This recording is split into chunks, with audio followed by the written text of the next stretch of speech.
This is the most Freddy episode, I think, in the whole season. Oh, don't do it. Don't do it. It's my party, and you'll die if I want you to. Blood red. Should go well with your corsage. Who are you? Give you a hint. He said you'd go to the prom with me. Oh my God. Freddy? None other. That is my number 5 worst. So you don't like this I don't episode? like it. I don't like it. What? Yep. And I knew you were gonna have this. I like this episode. It's the it's just fun. It's a fun episode. Wow, you really dropped the ball this time, Mark. You know what? I debated putting this as my absolute worst. No, but I was like, there's enough effects. What? Yeah. No, this does not deserve worst. No, it's you know why? No, let's hold on. Let me get to the plot. Do your thing. So, terrible title. Fuck you, by the way. No, this episode is fun. Fuck you. It's my party and you'll no. It's my podcast and you'll fucking listen to me if I want you to. How's that? This is my punishment. I gotta listen to this guy like ramble on about how great he thinks this now is. it's to listen to this. Yeah. Hey, I had to do it with fucking Do Dreams Bleed. Yeah. Fucking stupid thing. I'm really surprised. I thought you were going to agree with me because most fans say this is the best episode of this season. Now, most fans don't know shit. Right. Most people don't know shit. Yep. I'm not saying that means anything, but I'm just saying a lot of people do like this episode. I am one of them. Yep. It's a terrible title.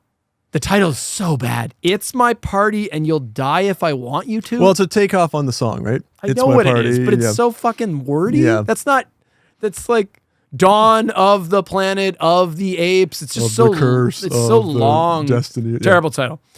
This is a follow-up to an episode called Photo Finish. Yes. Is Photo Finish on either of your lists? Because if it is, we could maybe talk about it right now. Because I'm going to very briefly do Photo Finish. Is Photo Finish? No. Oh, okay. Photo Finish. God damn it. Yeah. You people are getting like synopsis of like every episode. All right. Photo Finish. This is the one. So Photo Finish there's a photographer, professional photographer who photographs models for a living. Yep. And it's another episode where Freddy is the antagonist. And Freddy starts preying on the woman's models and starts killing them off. But then like he kills them, but then she ends up getting like really good shots out of it. She's shooting for Kink magazine, the magazine you mentioned earlier. By pushing them to more extreme, like, she thinks that she's doing this. She doesn't realize what's actually happening, and she thinks that basically their deaths are just like freak accidents. Because like the one girl's like pretending to be impaled by a stake, but then Freddy just pushes the Gets stake. impaled. Yeah. And then but she at first she's just like, oh, I guess the girl pulled it. And like she doesn't really know what's going on at first. It's not the best. It's not on any of my best or worst. I don't think it's insultingly bad, or I don't think it's really good. It's just a mid. It's neat that Freddy shows up. There's not really any good gore effects in that episode or anything. They do introduce one of my favorite recurring characters, though, who's about to come up in this one. Yeah. The assistant. She's got like this little man boy assistant, Oliver. Oliver, that's right. What is this? Who are you? Oliver, your new assistant. Tori Bodner, the Kink editor, said you could use and abuse me. Right, yeah. Oliver, the assistant, who's just like, he looks like an Elm Street kid. Yeah. He looks like he's right out of one of these Elm Street movies. And he just like is just he's just like a young kid, young guy, and he's kind of he's very like doofy and very naive and ignorant of things, but he's just like he's harmless. You know what I mean? Like I don't know. I like Oliver, so they set him up as like he's just her doofy little assistant. The B plot of Photo Finish is terrible. So the B plot is an example where it's like sometimes the A and B plots in both seasons would just be so drastically different. It was like you're just watching two different episodes. It's what it would feel like. And maybe that's good, maybe that's bad. The B plot, I don't even remember how it connected to the A plot, but it follows these FBI agents. Do you remember this? It's like this guy shows up and murders this family, and then they bring in this hotshot like FBI detective, and he's just like, he's trying to get in the mind of the killer. Right. He's walking through the space. He's sitting in the chair. Right, but then it ends up being that Freddy's the killer, so he Yeah. ends up getting into the mind of Freddy Krueger, Yeah. and then Freddy just kills him, and it's all nothing anyways. Yeah. It's all just a wet fart. Then they just send in another investigator, and the same thing starts again. Yeah. Yeah. I don't even remember how those connected. It was the family, right? So you remember the family in the beginning of the photo, whatever it was. No, No, I don't think it was that family. the character, she's a photographer, Right. but she hates her life because No, all she I does. remember Yeah, this. yeah. She shoots the happy-go-lucky family. That's right. That's them. They die But then, okay, I don't believe it is because they show up in this. they show Yes. up in this. I have a note. Yeah, so I don't think it was that family. You think it was supposed to be I that think that's family? supposed to be the You think same. they just fucked up and Yeah. Or- They got it out of order or what have something? you. Oh, Yeah. okay. Because I was actually going to credit this episode for having. Okay, let me. Yeah. So there's your brief synopsis Yeah. of Photo Finish. Moving on. So the connection. What is the connection to Photo Finish? The connection to Photo Finish is, I guess, just Oliver would be the connection, the assistant, Yeah. because it's so different. Well, and we And the find family. out that he's into like new age stuff, right? Like crystals. So and, the assistant they set up, the photographer's assistant from Photo Finish is not even the protagonist of this. He's Yeah. like a side person in this. So it opens It's My Party. I'm just going to call it that. It's My Party opens, the A plot opens at the Springwood New Age Convention. Yeah. Which is fucking hilarious, and it's exactly what you think it is. It's like this shitty like psychic fair at like a banquet hall at like a hotel. Yep. Crystals and people with their And like people with pyramids Yeah. and energies and auras. single eyes. Now, like the- Mark, as the resident, I would say, I think it's fair to say gifted person on this podcast. Sure. Definitely out of the two of us, you are the most in tune with the afterlife, the other world, the other dimensions that surround us. Absolutely. Would you say this was a very accurate portrayal of what you yourself experienced Yes. going to these cons? Right. For the many of these that I've been to, it's straight out of the pages of what those. Yeah. You would think I'm telling a joke, but I'm not. Mark is very much so. I know into this. nothing about this world. Mark's house is just full of crystals. Yeah. We have incense burning around the clock. Magnets. Yes. Yeah, you put magnets up to your brain. Okay, so it opens with this psychic woman at the fair, and she's channeling the dead. And the spirits are, the way she's channeling them is like they go into her body and then she starts acting like them. Right. And we get, unfortunately, it's supposed to be she channels like a some sort of it's like a sailor It's a that was sailor. on the Titanic. Right. William Murdoch, first mate, reporting for duty. Oh my God! Look! Dead ahead! A huge iceberg! Oh! Engines full stop! My God! It's too late! Oh! Oh, engines full reverse! Ah! It's so bad because then she starts acting like the sailor and she's doing this horrible like, "Aye, matey," yeah. and she's doing like a pirate. Yeah. I'm like, what is this But- shit? Terrible. And then this guy like stands up in the audience, is like this skeptic guy, and he's like, because she says something about like, while she's pretending to be the sailor, she's like, Yeah. the sonar is something, and he's like, Like, fraud, aha! Yeah. fraud. Yeah. Sonar did not exist at the time of the Titanic. Yeah. I don't know why I'm giving him this accent. He didn't actually sound like that, but whatever. That is Henry, by the way, I think his name is. How would you know that? I don't know. I think that's what his That's name what you wrote. No, I just wrote down skeptic doctor. Actually, it is Henry. Yeah. No, it's Harry. Harry. That's right. Yeah, it's Harry. There's a reason it's going to come up. Yeah. It's Harry. So then she gets revealed to be a fraud, but it's all a dream, which, why open with a dream? Yeah. Like most of the episodes don't open with a dream. Why open with a dream? Like, It just kills the momentum that you've just been building. right. Like, But the other thing is like usually, because that's like now we're at the 4-minute runtime and it's Yeah. like, usually you use your opening to do things like establish settings, characters, plot. It's like, but in just doing this random stupid thing, Yep. it's like, okay, I get you've established this is a woman that is a psychic. I guess. And I guess you're establishing like she's got like inner conflict she feels. Maybe she's got like fraud syndrome or something. Yeah, the only thing I was going to say is at least the dream itself referenced something that she actually fears, like, because she keeps thinking she's going to show up and this guy is going to call her out, Right. because he's been on her case and sort of following her career from convention to convention, right? So yes, it's a dream. It was one of the few dreams where I was like, okay, this does actually move the plot forward, It's not the because she worst. does feel like this is going to happen one day, right? Yeah. We then cut to Freddy, and Freddy's like, a Chandler, eh? Well, I'm dead. What if she contacted me? Yeah.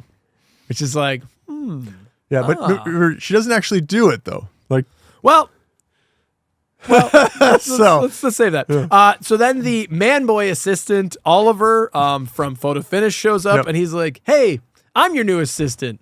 And there was a weird thing in this that I don't really remember how they explained this, but it's like, I'm your new assistant. And she's like, huh? I got a new assistant? I thought that was a little weird. It's like in the Photo Finish one, it made sense because the agency sent him, but here she's just some independent psychic. So it's like, yeah, so he's there attending the conference, but he's, I guess, heard of her and just wants the chance to work with her. you think that's what it was? I think 'Cause so. No, I interpreted it as that he was like hired to work for her. He, It doesn't matter. yeah, it doesn't. Whatever. Like, He starts shadowing her. Yeah. Let's just say that. she has a very specific job for him to do. Yeah. Yeah. And so Oliver is now shadowing her, who I don't even remember her name. I just called her Psychic Lady. And they immediately establish, oh, she's a fraud.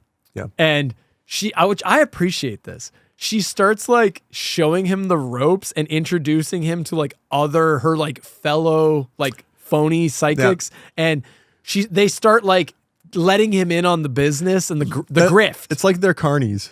And Yes. he's been taken behind the curtain, right? Yeah, they start teaching him how the grift works. Yeah.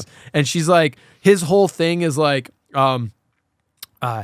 you got to find me a patsy, someone that like really seems like A, they have money, but B, they're really into this, because those are the people who I can get a ton of money out of private sessions. Right. Yeah. And it's like, Yeah. I appreciate that. I like that angle, because that's 100% accurate of that industry. But also, like, watch out for the Harrys that might show up that I need you to distract. The so that- skeptics, yeah. And I'll say this, in the psychic community, they're not all con people. There is probably about 5 to 6% that have actual psychic powers. Here we go. And these are the Tinas of the world. These are these girls that have these tragic backstories, and Correct. they end up accidentally killing one or two of their parents with some psychic episode. Obviously, reanimating them later to Right. Yeah. Like these are real. I just want to put that out there. It's like, we are aware of the real ones. Yes, yes. She's not one of them, but there are But real they ones. absolutely are. Right. 100%. Yeah. 100%. Yeah. Justin and I can't be friends anymore. 'Cause You like Friday the 13th Part 7, damn I it. love. Yeah, exactly. Yeah. Well, Tina, man. Yeah. Yeah. Lar Park Lincoln is actually psychic. There we go. Yeah, that's it. That's the takeaway. Yeah, they didn't film any of those. You thought those was set up stunts? No. They just let the camera run. Yeah. Right. So then later at one of the fake performances from the psychic lady, she accidentally channels Freddy Krueger. Yeah. And I think this is actually a clever idea. I like the idea of like this fraud. It's like, okay, we know she doesn't actually have powers, but then she inadvertently ends up connecting to Freddy through falling asleep. Yeah. Because what it is that she's able to go into the dream world because when she does her psychic routine, she goes into a trance. Yeah. And the trance is similar to like a deep meditation. So she's asleep, but she's not actually asleep. It's weird. It's like her mind's asleep, but her body's awake. And because of that allows Freddy to then get a link to her. Right. And then Freddy actually ends up possessing her body. That's a clever, just like you said, you liked the idea of the guy in the coma. Yeah. I kind of like this. Yeah. This is neat. I don't know. They kind of do this in Elm Street 3, where the Dr. Gordon's like, where he's putting them all into a deep meditation, Right. the guided sleep. Same kind of idea. That's to bring them into the dream world together. Right. But there's a part of this, and I'll let you finish, but it's not. I'm going to cut off your mic so that we don't have So to I listen to the can't talk. counterpart Yeah. of whatever the hell I'm saying. So now Freddy has possessed her body because she's in this deep trance. And then he starts using her body to just like murder people at the hotel. Yeah. This is fucking awesome. Yeah, but she can see it happen, right? Yeah, so the way it manifests is like she's in the dream world with Freddy, but she's like chained up. So it's like her mind is almost on like the astral plane, but like chained. Her mind is held prisoner by Freddy, who is there with her, taunting her, but Freddy's the only one that can actually make the body move. Right. So that he takes the physical character and gets her to take her clothes off. Right. And she has to watch, like her consciousness has to watch as this happens. Yeah. Right? She's basically being forced to watch him play with her body as a toy. Yeah. And it might be important to note at this point, like if you're not going to watch this, like in all of these episodes, Freddy is kind of watching what's happening from, I think it's actually supposed to be Nancy's house. Right, because you see him in the opening credits of every episode. He goes in the door. He does this kind of like ha ha ha. But I think it's meant to be her house. And then he's in the house, and that's kind of his base of operations, his setting. Right. So what's happening in this episode? He's pulling Mara in, and then she is kind of in this house watching through this portal where she can see herself, her physical self, doing the things that he's essentially controlling as her puppet master. Well, like Nancy's house became a running thing in the Elm Street films where they were just like, oh, it's Freddy's house. But it's like, it wasn't actually Freddy's house. Yeah. It was just Nancy's house. It was a cool looking house that when they made it look like a nightmare version, it became just a cool focal we all point. recognize it, so it's easy to make the connection. Yeah, but in reality, I always thought of it as, it's just a thing. Like Freddy could manifest anything. Yeah. It's the dream. They don't always use it because in part 4, he's like in the church. Right. And it's like, where is this church? Well, it exists in the temporal nonsense world, right? Like, and then in 5, we have like the endless staircases. And it's like, where was that? And then in 7, who cares? Because 7 sucks. We're doing it again. I couldn't help it. No, Sorry, no. buddy. So Freddy. Oh, another funny. There's a funny Freddy line. So the woman is like chained up, and Freddy's now he's using her body. He's torturing her, and he's using her body to murder people. Yep. And the first person he murders is like there's this like innocent girl that I think she's like a fan of the Psychic Woman's, and she comes to like her hotel room to like just to speak to her. She was one of the models in Photoshoot. She was one of the models from Photoshoot is at the convention. Yes, because and goes up to her Oliver room. recognizes her, and she changed careers, and she now works. She has like she's the one with the pyramids on her tits. Yep. Yes, she now works for the Pyramid Head people. Right. Sure. Yeah, she's just sort of modeling the product that they're trying to Right. sell. No, because she believes in it too. Because Oliver like tries to like hit on her. Yeah. Yeah, and she doesn't. She just like immediately shuts him down. So she goes to talk to her because the Psychic Woman actually has like has a good reputation in the community. Yeah. Like she's actually has a pretty decent following. She's not a nobody. And so she's like she's fangirling, and she goes to see her at the her room. in the hotel room, and then and Freddy, while in the Psychic Woman's body, is like, "Hey, you're a real head turner, babe." Yeah. So how do you think she dies? And then just snaps her neck, turns her head all the way around. You're a real head turner, babe. No! Yeah! You killed her. Great. Love it. We get some good Freddy one-liners. Yep. And then the skeptic guy shows up, Harry, and he's, for whatever reason, I guess because the Psychic Woman's walking around with her big tits hanging out, and so I guess Harry, it like disarms him or something, because I'm like, he goes there to call her out. To confront her. But then she immediately disarms him by being like, "Hey, let's have a drink." And he's like, "I'd love to have a drink." And I'm like, "Oh, okay. Guess you're not getting anybody. So I guess you're willing to just throw all of your beliefs out the window for this hot piece of ass, right?" So then they sit down at what motel room has a bar in the hotel room? Like this little bar. Like I guess it would be like the presidential suite or something. Yeah. But sure, there's this little mini bar. Like Well, not mini. It's like got a counter. It's not just a couple little bottles in the fridge. No, Like, right. yeah. It's like actual, like it's like the thing that Italians put in their basements. It's one of those, Yeah. it's like a basement bar. Right. So there's like the bar in the hotel room, and she's like, "Oh, what drink can I get you?" And Harry's like, "How about a Bloody Mary?" And Freddy's like, "A Bloody Mary? How about a Bloody Harry?" Yeah. Name your poison. How about a Bloody Mary? I'll see if I've got that. Oh, sorry. I can't make you a Bloody Mary. How about I make you a Bloody Harry?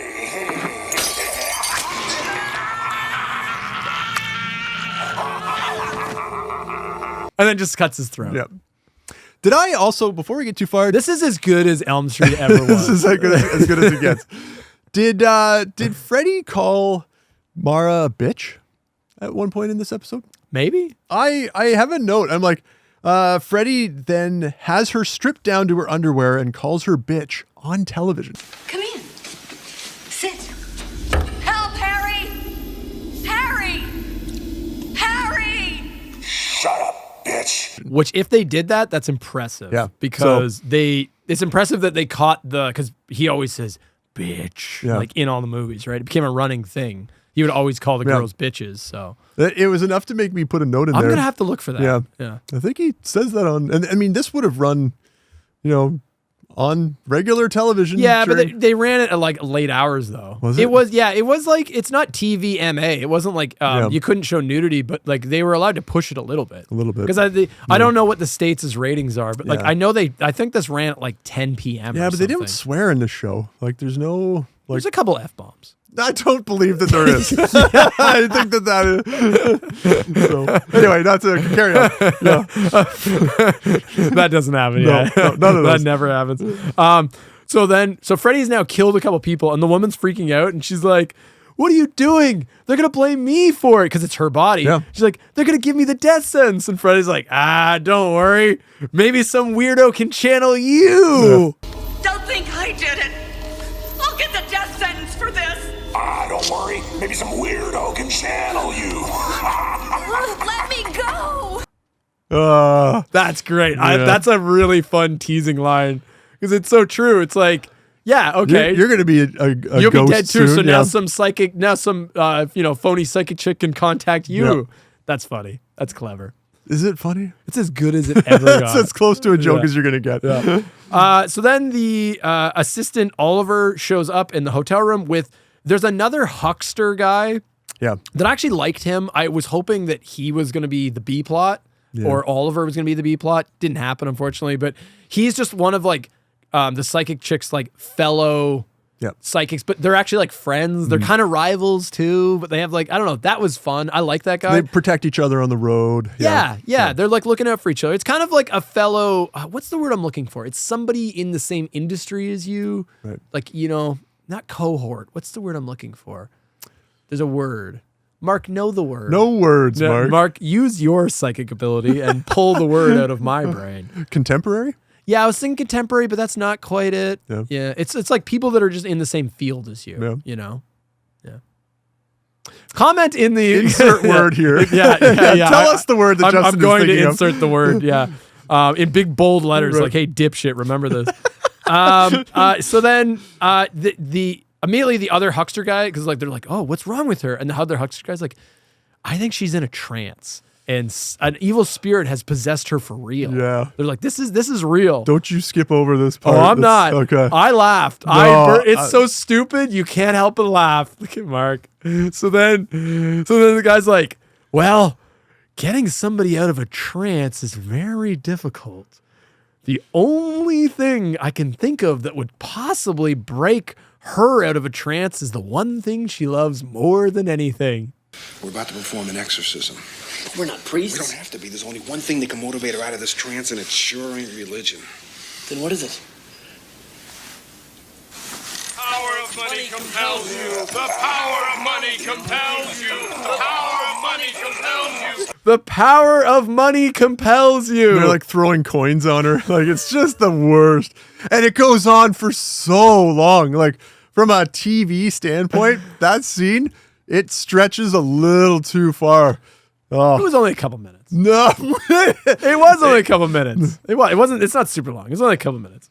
But then it doesn't end up working. And then the psychic guy's like, okay, I have another idea. I'll put myself into a trance. And this is again like Elm Street 3. We're all gonna dream together. He's like, I'll put myself into a trance and pull Oliver with me, and then we'll go into the dream world to try to get her out of it. Yeah.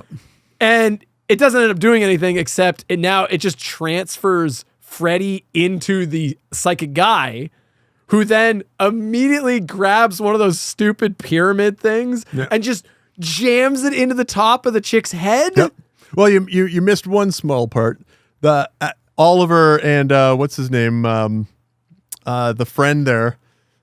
They kind of lean over to see if doesn't she like smack their heads together like right out of a Three Stooges? Maybe. Yeah. I don't remember all the good things that happened in this episode.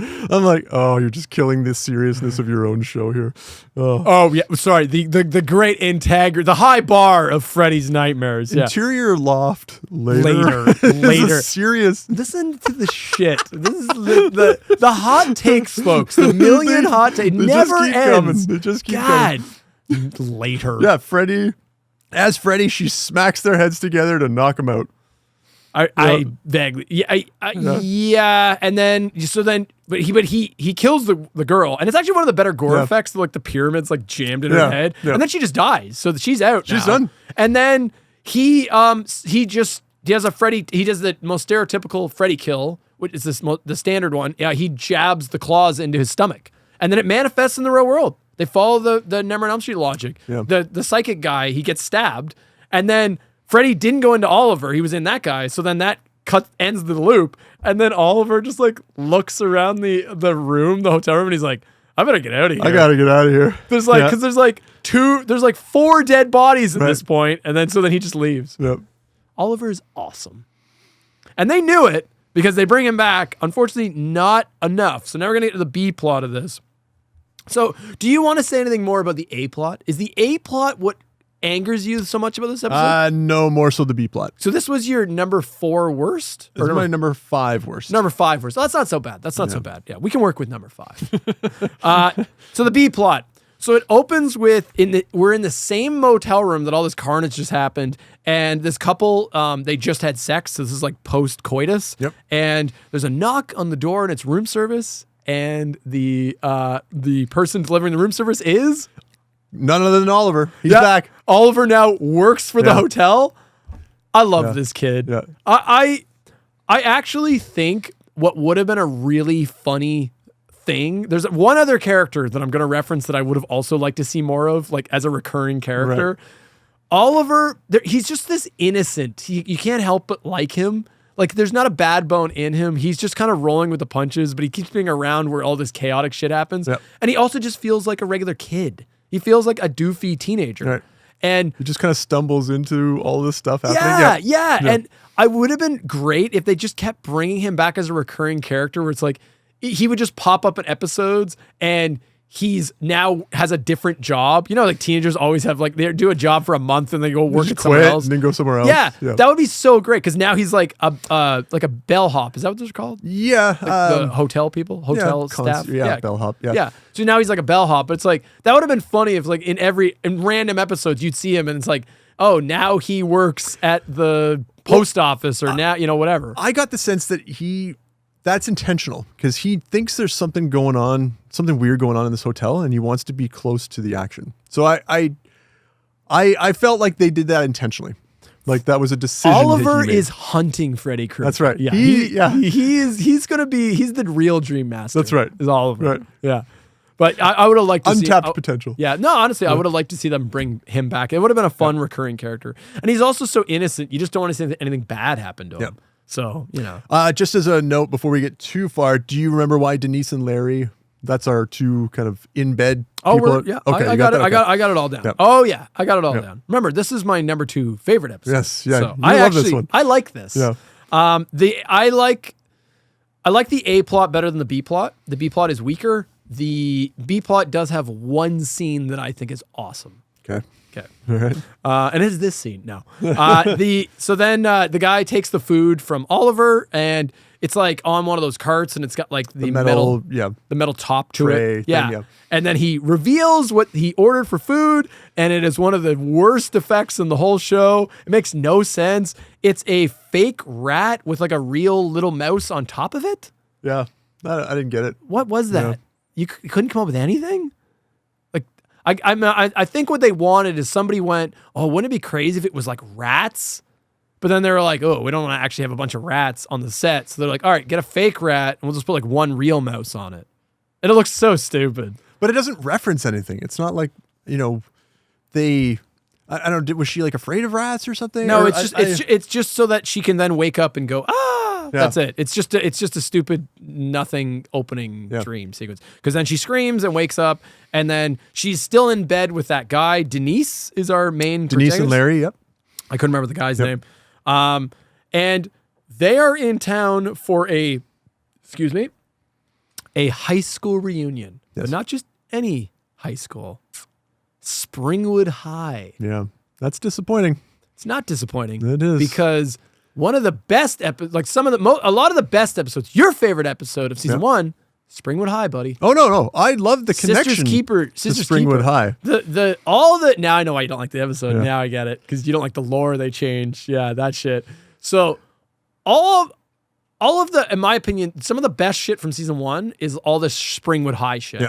Because that's the stuff that really feels like an Elm Street movie where it's like you just got these teenagers getting preyed on by this spirit, this dream demon, you know? And it's all like centralized on their location. Yeah, that high school. And Elm you know what? Street. Now that I think about it, I don't think there's a single episode that actually takes place at Springwood High in season 2. Not that I can remember. I don't think Yeah. any of them do. There's no kids. That's a huge missed opportunity. Yeah. There's one kid where he's like a student. Yeah. There's a couple kids that are students, but they never show a shot at the school. Yeah, they went too far the other way. Like, I Yeah. didn't say that you had to get completely away from Springwood High. Just don't have like 18 out of 22 episodes revolve around that. But no, they're like, nope, completely gone. Get rid of all the kids. Yep. Get rid of suck all the fun out of the show. Yeah. So then she wakes up in bed with them, and so they're in town for a high school reunion, and they're not. This actually took me a bit to understand this. They're not together. No. They're not a couple. What happened was they both went to Springwood High, but they didn't go there together. They just happened to meet at the bar of the hotel, and then they just fucked. Yeah, my That's it. understanding is that like the reunion starts on the Saturday, but they showed up on the Friday night and went to the bar just to kind of And they hooked started up. talking and Had reminiscing some and sloppy sex. Yeah. Yeah, that's it. Yep. So then it cuts to Freddy, who reveals he also went to Springwood High, and he has a funny line. Do you have the line? I don't think I do. Go ahead. It used to be kids just dropped out. Now they drop dead. Yeah. Sure has changed since I walked down them hallowed halls. Used to be kids just dropped out. Now they drop dead. Yeah. Mark, this is as good as Freddy. This is as good as it gets. The writing doesn't eclipse this. I don't know what you want Freddy to say. Like, do you want him to give a dissertation on fucking some like what do you want him to say? He's there to say stupid one-liners. I don't and care he does about it his well. one-liners. That's not. His one-liners are not what get it for me or kill it for me. Yeah. Okay. We'll get to it. You'll All right. get to it. So then, cut to the morning where the guy is typing out a script. And he's writing it on like a comically large electric. Massive. I've never seen anything like this before. The typewriter is like half the table. Right. Half the table is this. Okay. I was born in the 70s. I'm an 80s kid, so we know this. I was actually gonna. So I wanted to ask you. Do Never. you remember when you went to school? Were there actual electric typewriters? Yes. That's my question. Yes. So because when I went to school, we had a computer lab, but they were like shitty early computer labs. So I'm saying, did you have like an electric typewriter? We did. Oh, Yeah. you did? Like a Yeah. room. Okay. Yeah, by the time I finished high school, they were gone, I believe. But when I started high school, we still had typing classes where. Yeah, But, and- it was still, a normal human-sized It was typewriter. decently Yeah. portable. Yeah. It would have been like what, the size of like a computer tower, probably turned sideways. 'Cause Yeah, maybe a little bit this thing smaller. is like the size of a keyboard. gargantuan. It's huge. Yeah. Like, so like what I was gonna say is like for our audience, like, does this exist, or was this just comically huge? Like, Oh, I'm sure don't it was know. real. I don't think that was a prop because Like, it was like the width of a keyboard. Like I know. I'm sure it's real. I don't know what, dude, it's 1990. It's like 1990, 1991. Yeah. Yeah. The tech had not advanced much. Dude, we had the internet like 4 years later. Yeah, but like, there's no way. You know what it was? That was probably a 70s thing, and they just had it. And Right. They just used it. They probably got it for free and dug it out of a dumpster. It is comically large. Yeah. Yep. Dude, that keyboard sent a man to the moon. Send us that keyboard if you have it. No, I will put our we have a PO box. That's right. We need to get a PO box so people can send I us things. want keyboards to show up at the post office. Yeah, I also want. There's some other things I want people to send us. Right. Like I want that Freddy Krueger nightlight. The nightlight. Yeah. I want someone to have that. Yeah. Why can't we have these? Why don't we get nice things? Why don't we get nice things? Yeah, I'd say we get nice comments. We do get nice comments. We do appreciate your comments. They keep us going. Back to the episode. Yep. Back to this fantastic episode. So it turns out the reunion. Oh, okay. So the guy, yeah. So he's typing on the keyboard or the typewriter. The reason he is he's a script writer. Yeah. He writes And movies for Hollywood. He is on he gets like at one point he's like on the phone with his agent that's like, hey, we need this new movie like yesterday. And he's like, I'm almost done. I'm working on something here, right? So there's a little bit of he gets a little bit of conflict, a little bit of plot development. So it's not just the girl is not necessarily the main character. It's kind of like we have two main characters. It turns out the reunion is taking place at the same banquet hall as the psychic fair was. Right. It's a neat little collection. Right? Yeah, that's exactly. There's our connection. People are setting up, and we get a cameo from the same dorky couple from Photo Finish that was at the opening. So in Photo Finish, it's like this woman that used to be like a hotshot photographer, and she was like very known in the industry. We're seeing her at the end, like the eclipse of her career, at the end. And so now she's resigned herself to just doing like family portraits. And she hates her life, basically, doing this. Yeah. And you get like this very stereotypical, it's like Ned Flanders' family. Like, too perfect. They're so too dorky. saccharine. Yeah. And so they're at the reunion setting up. Yeah. But if what you're saying is true and they die in the FBI one, that makes no sense. It does not make any sense. Because that takes place after, because Oliver no longer works for that photographer. So unless... No, they fucked up. They just had to have fucked up. Yeah, there's no way. And you know what? I could be wrong, but I'm fairly certain that you referenced that. I think you might be right. When I saw them, I'm like, then I started thinking, because I know that Beefy Boy Productions, when they put this together, they shifted around where the episodes are on the disc so that they could try to keep the paired episodes together. Which was smart. By the way, thank you for doing that. It made it easier to keep those plot lines. It also made it easier to remember. Right. Because, I mean, fuck, you watch one of these episodes, try remembering it a month later. Right. Yeah. The one thing that I was thinking about, though, as I watched this, I'm like, does this episode take place before? No, it can't. It can't. Because Oliver references the fact that he doesn't work for that photographer anymore in this episode. In this, right? Yeah. So I that's all I could come up with is, did I see this incorrectly, or did they screw this up? But yeah, go back and check. They didn't screw up anything. Yeah. Everything is 100%. As it should be. Yeah. What they gave you is what's called a flash forward. That's right. Yeah. They did a flash forward in the second part of Photo Finish. Yeah. Yeah. We got to see what would eventually become of that happy-go-lucky family. But anyways, they're there. That's a clever detail. So they also went to Springwood High. We then get introduced to this character that is just straight out of Revenge of the Nerds. You know which character I'm talking about? Remember the guy that shows up? I put his name down. Howard. Sure. Yeah. And he just looks like he's right off the set of Revenge of the Nerds. It's so over the top. But it gets revealed he used to be friends with Fred Krueger. Yeah. He was one of the very few people that actually talked and knew Fred and was actual friends with him. And he actually has nothing bad to say about Freddy, which is interesting. I thought they were going to do something with that. They don't. No, they kind of do at the end. I'm like, we'll get to the is ending. he going to be like his little henchman That's or something? what I thought. Luckily. Yeah, that's what I thought might happen, but it didn't happen. But Denise, who has been out of town, so this is the main girl again, she's been out of town. She doesn't live in Springwood. No, she moved. She left. So she doesn't know about all the Freddy Krueger shit. She then gets all of that told to her from her old classmates while they're like setting up for the reunion. She gets like the whole backstory dump of like what happened, and understandably so, she's shocked, and she's even more scared because it's revealed she stood up Freddy Krueger to prom. Yeah. Is this one of the things you don't like? I mean, it's a little too convenient. You know me and convenience, right? Like just, okay. I mean, it's backstory we didn't need. Sure. It's backstory we didn't need. It's like, okay, sure, whatever. It's like we're referencing like Freddy's prom date. Right. It's like, it's not as... It's like, is he all bitter and... well, yes, and the answer is yes. So then what ends up happening is like Freddy still harbors this resentment towards Denise for standing up, but she actually stood him up in a really evil way where it's like she asked him... No, it's like he asked her to prom. He worked up the courage because the way I interpreted it was she was one of the hot girls, like she was part of the popular kids.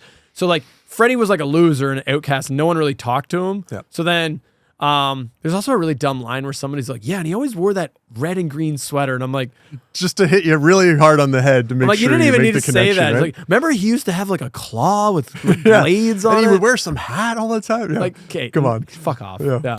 Do you remember a boy named Freddy Krueger? Vaguely. He was kind of strange, wasn't he? Kept to himself. Hey, he was the guy who wore that red and green sweater every day, right? What about him?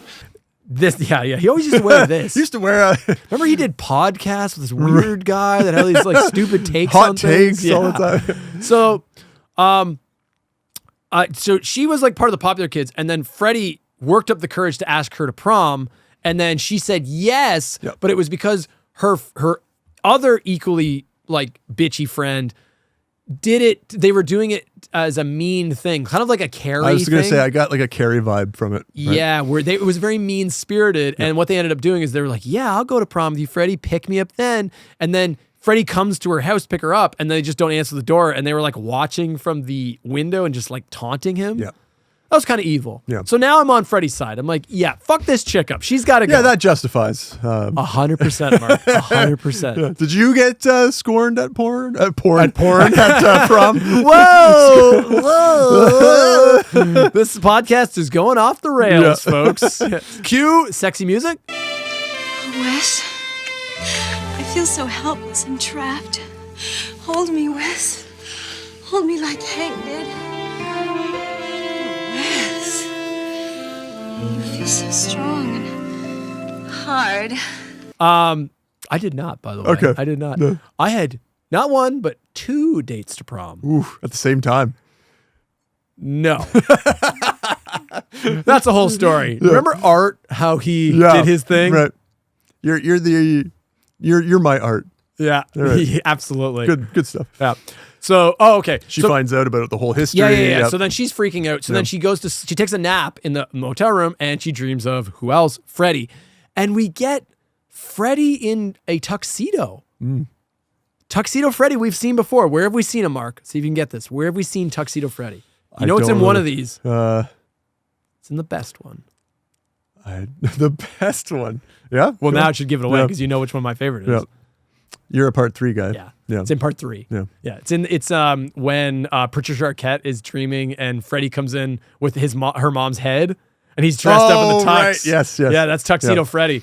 So we get Tuxedo Freddy again. Yeah, he's wearing the prom tux and he starts like fucking with her and then she wakes up and the nerdy guy and what was the other guy's name? Howard and you've got Larry. And they come in and they're like, "Are you okay?" And she's like, "I had this weird dream about like Freddy. I don't know." And then she falls asleep and then she gets another dream about Freddy. But this time they deliver the kill.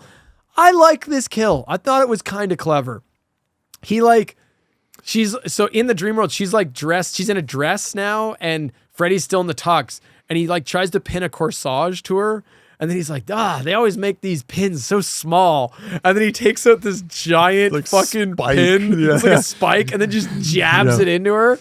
And to give them credit, they go with the Elm Street logic because when she wakes up, she's got a pair of scissors stuck in her. Yeah. That's pretty good. That's pretty good. Yeah, it's pretty good. I'm slowly warming them up, folks. None of these points were the things that I that didn't ruins like. it for you? Okay, all You're still on good territory at this point. Yeah. The episode's almost over. Yeah. See, you don't hate it that much. It's number 5, right? So then the police show up, and nothing comes of that because the cops literally always in. like comically. They're there for like 2 seconds. Next scene, the police are there, but they don't really seem to care about Larry, and they just let the whole thing go pretty much, and it's never the body's still there. Right. Like, yeah, you said you didn't do it, so okay. Obviously you didn't do it. On to the next. Yeah. Mark, what do you want police to do? Solve these things? Do you want them to be competent or what? Like, you want them you to expect too much. Yeah, you're asking way too much. Right. Mark, this isn't a fictional TV show like CSI where they can magically, swab things and see things on a computer like screen. If the guy doesn't admit to it, they're pretty much done. That's it. That's all they get. Right? They asked him. And then the funny thing is, he actually didn't do it though. He didn't actually do it. The reason we let it go is because it's like, he didn't actually do it, and we know who did it. We as the audience knows who did it, but the cops in the fictional world do not know what we know. Detective Jones has no idea. Right. Yeah. So then the guy has an ingenious idea for a new movie script, and he scraps the script he was working on, and he contacts his agent, and he's like, "Get ready, I've got a great new idea for a movie. Yep. It's about a guy that kills you in your dreams." It's New Nightmare before New Nightmare came around. I thought you actually would like this part of the episode. Yeah, it's very meta. They're very self-aware. I thought that was kind of clever. Yeah. So then he starts writing basically the plot of Nightmare on Elm Street. Yeah. Yeah, like the basic script of Nightmare on Elm Street.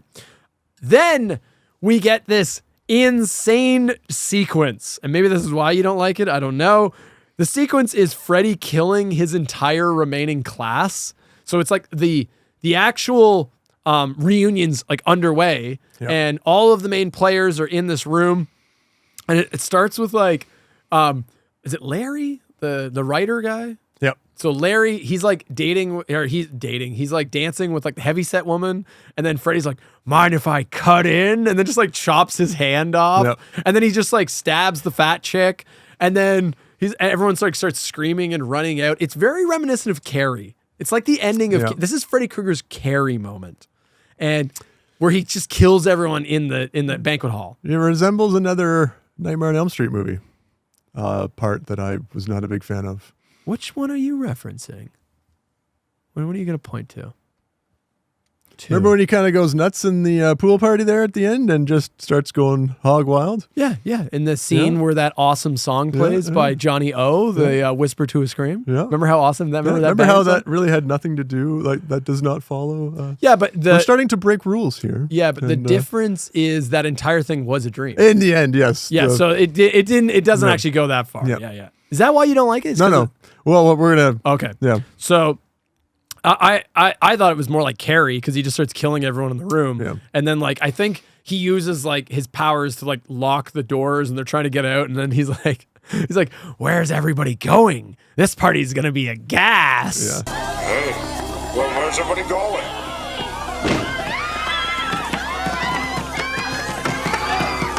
This party's gonna be a gas. And then like gas starts, he's like a Batman villain, and like this cartoonish gas starts coming out of the vents and just like gasses everybody. He's like the Penguin all of a sudden. Yeah, but then it's just a dream anyways. It's just nothing. Which I actually wrote down, but it's a dream. That would have been cool. I said this may have been the most insulting and disappointing useless dream in the season. Yeah, because it was cool how he executed such everybody. a punch up, like they There's some punched it up effects. so much. There's some effects, and then nothing. But you are right. Had it been real, it would have been this. Yeah. Because it would make no sense. How are they all asleep? Yeah. What? Yeah, no, you're absolutely right. That wouldn't have made any sense. So then cut back to the hotel room where Larry gets confronted by Freddy for real. Yep. So Larry's like, he dozes off at the typewriter, and Freddy shows up, and he basically it's actually kind of funny. He calls out Larry where he's like, "Hey, you don't have the rights to option my life story." He's like, "You got to pay up." Yeah. And the price is your life. And then he just like kills Larry. Cuts Larry's heart out. Yeah. Yep. And then the dweeby guy shows up, Howard, after this has happened, and he shows up. It's like before the police get there. Yeah. Oliver lets him in. I think Yeah, Oliver's he the one. does. Yeah. So Oliver comes back one more time, and that Howard knew that the guy was working on this script, and he sees the script is finished, and then he takes the script and leaves, Yeah. and then that's how it ends because it cuts to Freddy, and Freddy's like, I thought this was a cool moment. Freddy's actually holding the script for Nightmare on Elm Street, the first movie. And at first I was like, holy shit, is that guy supposed to be Wes Craven? Like, is that what is that the little meta moment? But no, it's just Freddy had a friend named Howard, and that's who apparently wrote Nightmare on Elm Street. Yeah. And then Freddy has a funny little line where he's like, yeah, Howard option. I kind of appreciate the fact that Freddy didn't kill his friend. Yeah. Howard was the only one that was nice to him, and Freddy let him do it. And it's kind of alluded to that. See, the reason why Howard and Larry come together is because Howard is a huge fan of Larry's movies. That's He right. loves the B movies that Larry creates. Right. So that's what sort of brings the two of them together. And then he tries to pitch his own script to Larry. It sucks, right? Larry clearly knows what he's doing in this business. But that's why when Howard comes back, sees him dead, he's like, oh, I'm just going to take this for myself. And it's suggested that he goes off and he becomes big and famous as a result of Larry's work. It's good. Is it? I like it. Yeah. I like the ending of Freddy being like, yeah, the rest is history, and then he kind of just walks back into the house. It's like, yeah, because this was the last episode, wasn't it? So no, it's not. Not the last episode. So it is not. So this is the thing. So okay, so it is actually. It's like in the middle. Give me one moment, and I'm going to give you the answer. So if you actually go by the air date, this is the 12th episode. Yeah. However, Beefy Boy Productions, in his ultimate wisdom, fixed this, and it is actually the very last episode in the Blu-ray. It makes a better finale. It's a perfect end cap to the season. Yeah. It is a good season finale. And I thought that was where this episode was placed until I realized that it wasn't. So thank you, Beefy Boy, for trying to do something with this. But unfortunately, I did realize that, like you said, it was right smack in the middle, which just kind of makes no sense to have but it's not on the Blu-ray disc, you're right? It's just in when it would have been broadcast, it would have been a mid-season episode, which is so out of place. Yeah. Because it feels so much like an end cap, right? Yeah. Especially since this is where they took all of their effects budget from all 22 episodes and put them into this one. Right? So if you're gonna go out on a high, go out on a high. Don't peak in the middle and then leave another 11 episodes or 12 episodes after that to do nothing with, right? So another point I want to make is speaking of this is this would have been a really clever finale to the season. So when the reunion's happening and Denise is she's catching up on everything. The fat chick who's the main organizer for the reunion. She's the head person in charge. She comments that the turnout is extremely low. Yes. Because all of the people this graduating class, the majority of them are now dead. Mm-hmm. And they've all died in weird, mysterious circumstances. It was some crazy number, 264 or right. something. So there's only I think only 30 or 40 people were actually attending this reunion because the rest of them were dead. Yes. That is clever lore building. And the thing that I was like, oh my God, this would have been genius if they did this, but they didn't. Are we to then assume that all of the adults we saw this season that all died in these weird circumstances, were they all a part of that graduating Springwood High class? That would have been so awesome. Sure. But it's not. But okay. Watch me get excited and then just instantly pop myself, pop the balloon. Sorry, it was 146 of the yeah. So okay, that would have been such a clever idea because it also would explain why season 2 was mostly following adults. Right. It could have been the overarching thing was Freddy was using his. I kind of like the idea of Freddy gets his powers and then he uses it to settle some old grudges. Go back. I don't know. I don't mind that. Yeah. I don't mind that. So this starts to step into what it is about this episode that that puts it so low for me. Okay. Do you know what graduating class this was for? Do you remember?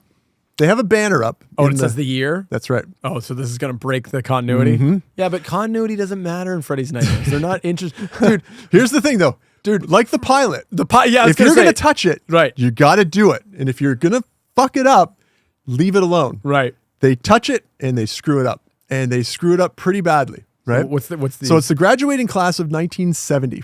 Okay. Now, if we assume, do you remember when the original Nightmare on Elm Street took place? It was released in 84. It's released in 84, but I don't remember when it's supposed 1981. Okay, it's 81. Right. So 1981, right? Nancy Thompson is 16 years old, right? Which means that she was born, right? Mental math, right? In mid 70s, right? Sorry, mid 60s. Yeah. Right. This is the graduating class of 1970, right? So we know Freddy is the same age as Nancy. Is that what you're saying? So you're right. Who are these victims? Well, no, actually. So no. So no, I guess that kind of tracks because he would be graduating in 70 and then Nancy. So he would be like in his 30s. Right. She's what, 5 at this point? So are we to assume that the parents of the Nightmare on Elm Street kids, the Elm Street children, were having babies when they were 12? Like it doesn't work, right? If you assume that, like, who is it that Freddy goes after? He kills the children, like the Nightmare on Elm Street children, right? Like, yeah, he takes some of their parents, but he's not mowing down the parents. He's mowing down the children, right?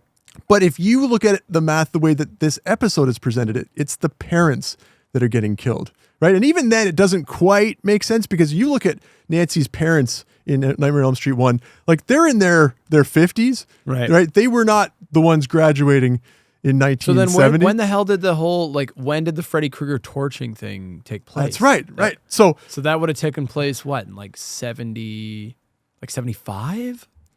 Something like that? Like how many years? Like it was 1968.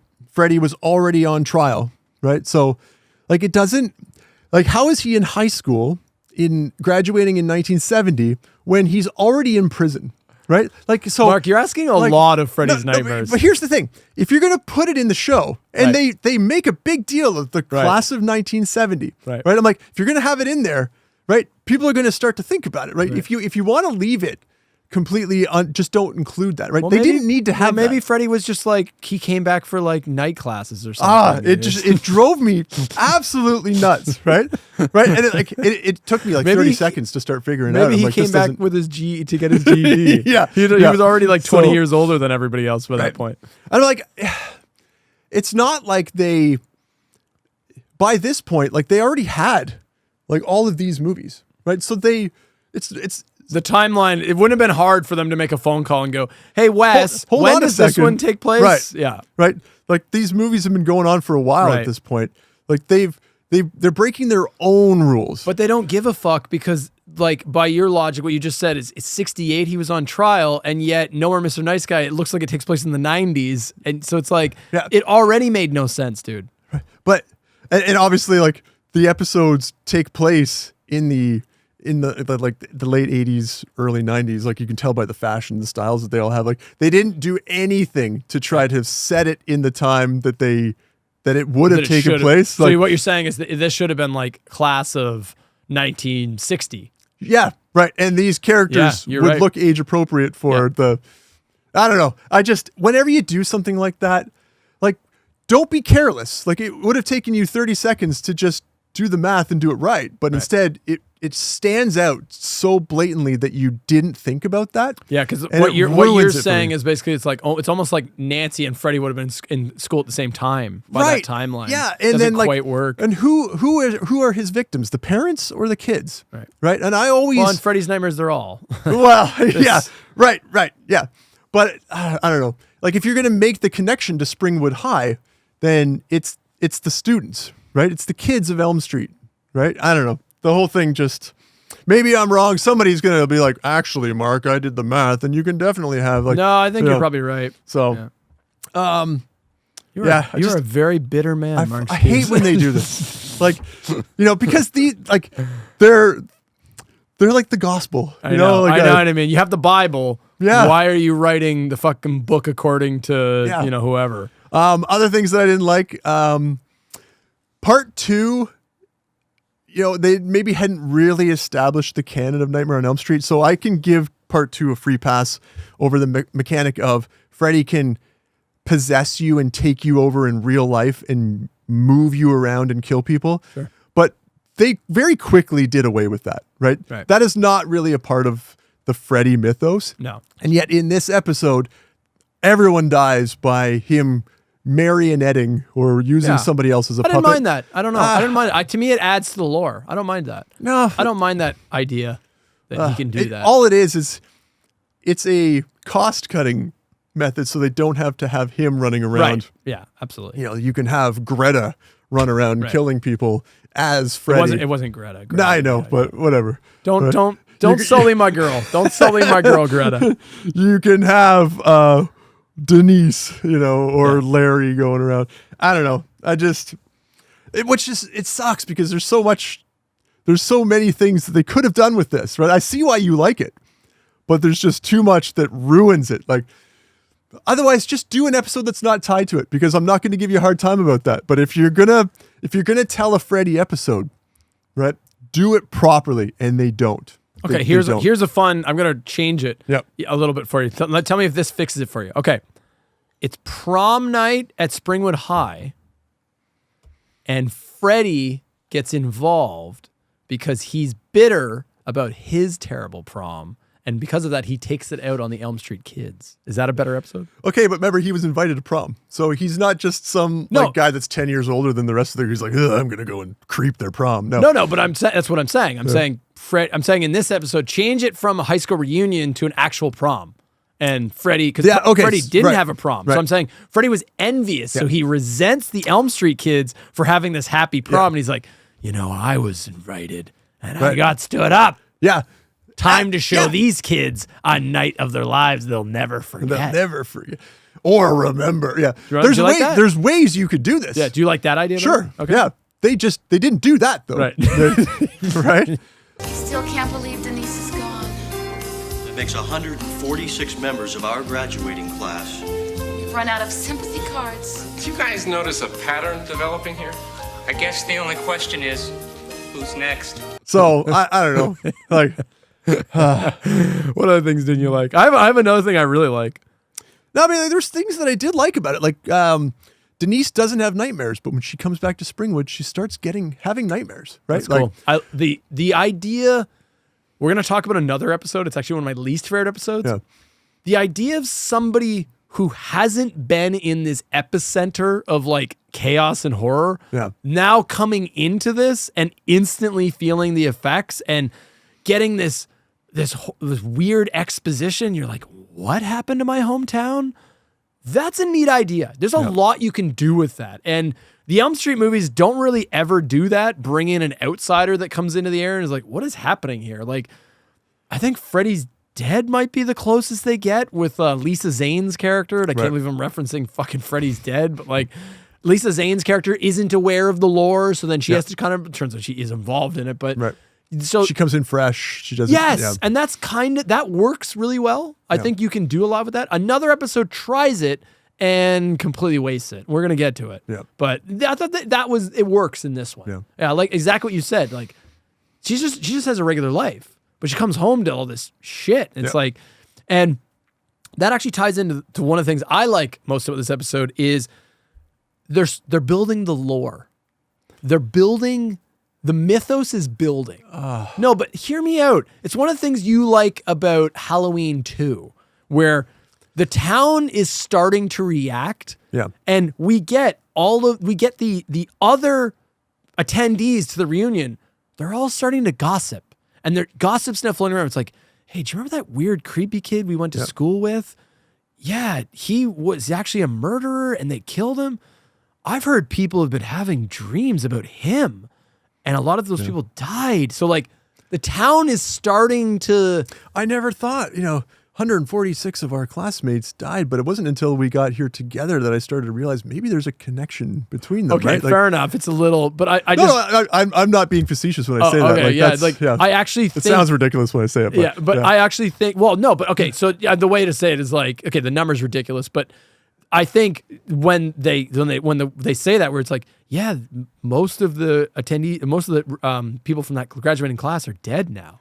Right. That's cool lore. We that never you're thought adding. that it was tied to the fact that they all went to school together, but now that we're back for the reunion and we're suddenly thinking that they're not here, that's the connection that we never saw before. Yeah, there's definitely good things about this episode. They just fucking torpedo their own. They ruin it for themselves. They ruin the timeline. Doesn't make sense. It could have been an absolute, it could have been the best episode of the season, but it almost was. Yeah. Some might say it almost was.